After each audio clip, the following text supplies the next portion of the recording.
And మేకర్స్కి business point of వ్యూలో కానివ్వండి, cinema success point of వ్యూలో కానీ ఆలోచిస్తారు. సో అలాంటి వాళ్ళకు మంచి సినిమా వదులుకునే ఛాన్సెస్ కూడా ఉంటాయి, చాలామందికి ఉంటాయి. సో దీంట్లో మీ ఐడియా ఏంటి? అంటే అదే అండి, నాకు if I'm not comfortable I literally can't do anything. అది ఎంత పెద్ద ఆఫర్ అయినా కానీ ఐ కాంట్ డూ ఇట్. అంటే ఇప్పుడు నన్ను ఒకలాగా చూసే ఆడియన్స్కి సడన్గా ఆ చేంజ్ వాళ్ళు ఆబ్వియస్లీ తీసుకోలేరు. ఫస్ట్ నేను చేయను, బట్ ఇన్ కేస్ వాళ్ళు అది తీసుకోలేరు, ఎందుకు అలాంటి ఫిల్మ్స్ చేసావా అని బాధపడచ్చు. ఇదంతా డిఫరెంట్గా కూడా నాకు ఇంపాక్ట్ అవ్వచ్చు. అదంతా that is secondary. Primary thing is I'm not comfortable. And నేను కంఫర్టబుల్ లేనప్పుడు ఆన్ స్క్రీన్ నా పర్ఫార్మెన్స్ కూడా బయటకు రాదు.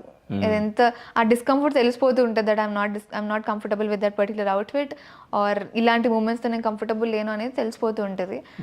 చాలామంది అంటారు యాజ్ అన్ యాక్టర్ మనం అన్నీ చేయాలి అనే పాయింట్. అది ఇంకా డిఫరెంట్ పర్స్పెక్టివ్స్ కాబట్టి కంఫర్టబుల్ లేనప్పుడు నేను చేయకుండా ఉండడమే బెటర్ అని నాకు అనిపిస్తుంది.